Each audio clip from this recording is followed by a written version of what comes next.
My word, where have we been transported to? This is obviously still the same island of Sodor, but this landscape is very new indeed. It is here we are introduced to the number 7 locomotive, Toby the tram engine. A cubicle-shaped engine with side plates and cow catchers. The most uncommon design shown so far on the show. But this is what makes Toby special. He's an engine who takes his time and is careful enough on his journey to not have any accidents. Part of this is due because nobody else runs on Toby's line. He's all alone. It's just him, his coach Henrietta, and whatever goods he happens to be hauling that day to the main line. He has a coach called Henrietta, who has seen better days. It's not fair at all, she grumbles, remembering that she used to be full and 9 trucks would rattle behind her. Unfortunately, this was an issue for Toby. His line was becoming less and less needed, something he didn't like to think about too often. Although, with Henrietta whining in the background, I'm not sure how much one would be able to forget that. But Toby chuffs along like nothing's wrong, which is how it should be done in times of struggle. Embodying that persona quite nicely is the motif for Toby. It's a gentle trotting theme and sounds antiquated enough to equally match him.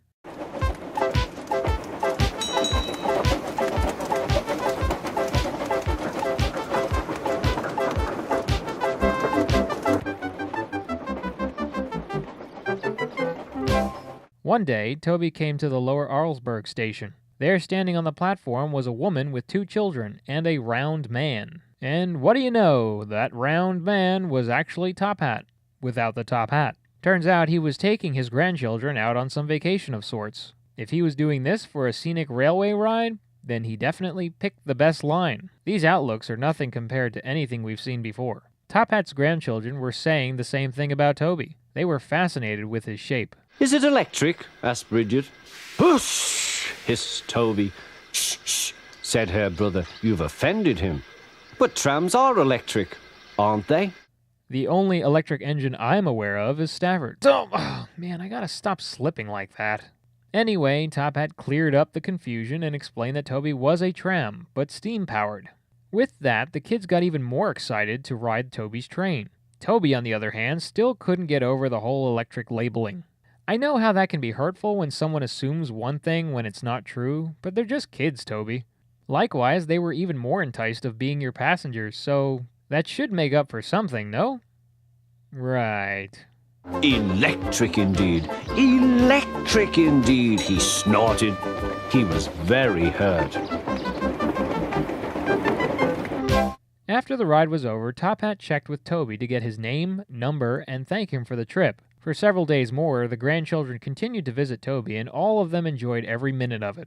Once they were ready to leave, Toby said his final goodbye, wishing they wouldn't go. Knowing things weren't looking too full in the coming time, fewer and fewer jobs were needed of Toby. Gee, now with Toby passing by the intro credit windmill, things seem even bleaker. I really like this tracking shot, but now it just feels so crushing whenever someone is featured in it because it reminds me of this scenario.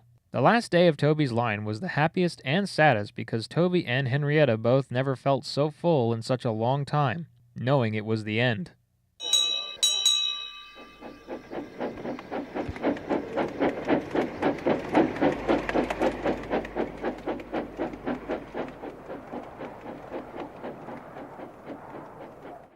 That particular scene in general is truly saddening.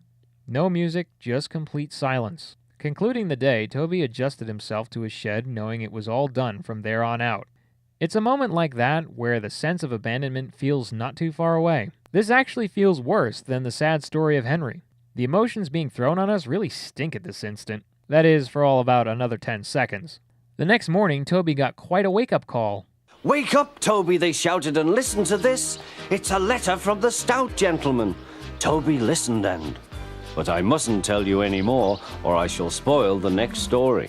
Dagnabbit, you freaking two-parters. Now viewers are going to want to know what happens next. This to-be-continued hooks are a bother.